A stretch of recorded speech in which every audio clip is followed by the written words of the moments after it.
দেখুন, নেপালের আজকের যে পরিস্থিতি যে সম্পর্কে প্রশ্ন করছেন, এই পরিস্থিতি নিয়ে কিন্তু সারা দেশের তরফ থেকে সতর্ক থাকা উচিত বলে আমি মনে করি। এটা আমাদের সকলের জন্য চিন্তার বিষয়। চিন্তার বিষয় এই কারণেই যে নেপাল আমাদের একদম পড়শি দেশ, যাকে বলে নেবারিং কান্ট্রি, পড়শি দেশ আমাদের। কিছুদিন আগে আরেকটা পড়শি দেশ বাংলাদেশ, সেখানকার অস্থিরতার জন্য আজও আমাদের ভুগতে হচ্ছে। বাংলাদেশের সমস্যা, সেখানকার হিংসা, সেখানকার আজকের যে প্রশাসন, তাদের যে চেহারা দেখছি আমরা, এবং এই বাংলাদেশকে সামনে রেখে পিছন থেকে পাকিস্তান এবং চায়না যেভাবে ভারতকে অস্থির করবার জন্য একটা ষড়যন্ত্র করছে, তা আমাদের সকলের কাছে আজকে স্পষ্ট। ঠিক একইভাবে আমাদের আরেকটা পড়োশী দেশ হচ্ছে, পার্শ্ববর্তী আরেকটা দেশের নাম হচ্ছে নেপাল। সেই নেপালের সঙ্গে আমাদের দীর্ঘ বর্ডার, প্রায় 1700-1800 কিলোমিটার বর্ডার। সেখানে পশ্চিমবঙ্গ আছে, সেখানে বিহার আছে, ইউপি আছে, উত্তরাখণ্ড আছে, সিকিম আছে, বিশাল এলাকা জুড়ে আমাদের বর্ডার। এবং সেই বর্ডারটা পুরোটা ওপেন বর্ডার, পোরাস বর্ডার। সেখানটায় বাংলাদেশের বর্ডারের মতন না কোনো বেড়া আছে, না কোনো জাল আছে, না কিছু আছে। এইরকম একটা জায়গায় দাঁড়িয়ে যদি আমাদের পার্শ্ববর্তী দেশ নেপাল অশান্ত হয়ে ওঠে, তাহলে তার প্রভাব আমাদের দেশে পড়তে পারে। এটা ধরে নেওয়াটা স্বাভাবিক। কিভাবে পড়বে জানি না, কিন্তু পড়তে তো পারেই। আজকে বাংলাদেশের এই ঘটনার প্রভাব তো পড়ছে, তেমনি নেপালেরও কোনো ঘটনার প্রভাব, তার প্রভাব পড়তে পারে। এর আগে আমরা দেখেছি যে নেপালে যখন মাওবাদী আন্দোলন একটা চরম সীমায় পৌঁছে গেছিল, তখন রেড করিডোর তৈরি হয়েছিল নেপাল থেকে ভারতবর্ষ মধ্য দিয়ে।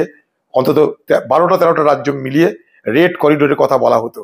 তখন একটা কথা বলা হতো, ফ্রম পশুপতি তো তিরুপতি নকশালি রেড করিডোর।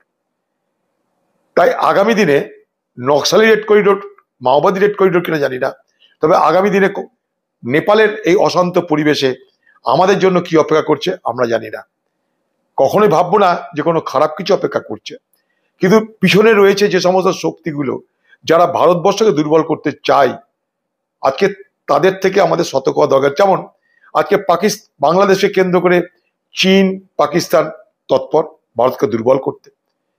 যেমন শ্রীলঙ্কায় অস্থিরতা তৈরি হতে আমরা দুশ্চিন্তাগ্রস্ত হয়েছিলাম, ঠিক একইভাবে নেপালেও আজকে চীনের প্রভাব দিনের পর দিন বাড়ছে। Belt and road initiative, BRI প্রকল্প আপনারা জানেন।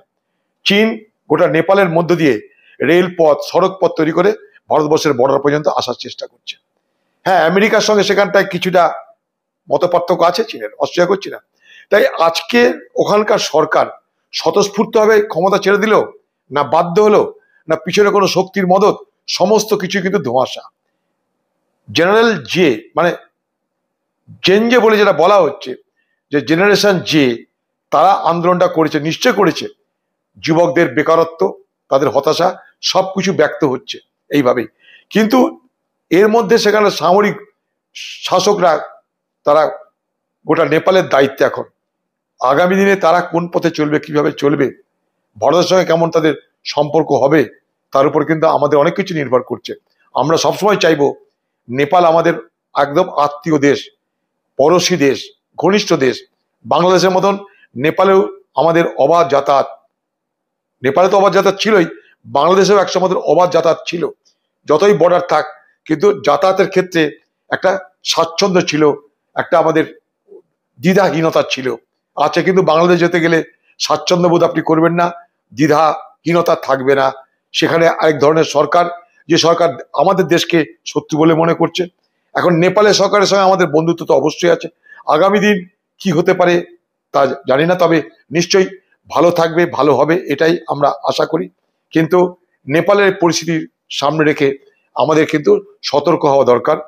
আতঙ্কিত নয়, কিন্তু সতর্কিত হওয়া দরকার। পশ্চিমবঙ্গের সঙ্গে নেপালের বিরাট বর্ডার। নেপালের সঙ্গে বহু মানুষের যাতায়াতের কারণে রুটি রুজি রোজগার হয়। সেখানটায় যদি কোনো রকম ভাবে প্রতিবন্ধকতা তৈরি হয়, তাহলে পশ্চিমবঙ্গের, উত্তর ভারতের, উত্তর বাংলার, নর্থ বেঙ্গলের অর্থনীতি তার বিরাট প্রভাব পড়ে বলে আমি মনে করি। অতএব সেটাও কিন্তু আমাদের মাথায় রাখতে হবে।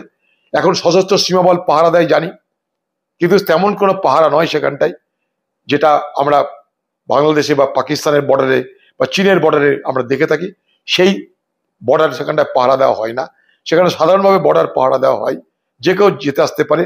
সবাই আমরা বলি যে নেপালের সঙ্গে আমাদের রুটি আর বেটির সম্পর্ক, এপারের লোক ওপারে বিয়ে করে, নেপালে বিয়ে করে, নেপালের লোক ভারতবর্ষে বিয়ে করে, সমস্ত কিছু খোলা একদম। অথচ এই নেপালে কিন্তু এত আমাদের সঙ্গে ঘনিষ্ঠ দেশ হওয়া সত্ত্বেও এই নেপাল থেকে কিন্তু কান্দাহার বিমান যেটা ঘটনা ঘটেছিল, সে কান্দাহার বিমান ঘটনার এই নেপালের ত্রিভুবন এয়ারপোর্ট থেকে কিন্তু ছিনতাই হয়েছিল ভারতের বিমান। অতএব মনে রাখতে হবে, যখন পাকিস্তান, চীন সক্রিয় ভারতবর্ষকে দুর্বল করতে, তখন আমাদের পার্শ্ববর্তী দেশের কোনো ঘটনা ঘটলে তার প্রভাব, তার স্পিল ওভার এফেক্ট আমাদের দেশে পড়বে, এটা মেনে নিয়ে আমাদের এগোতে হবে।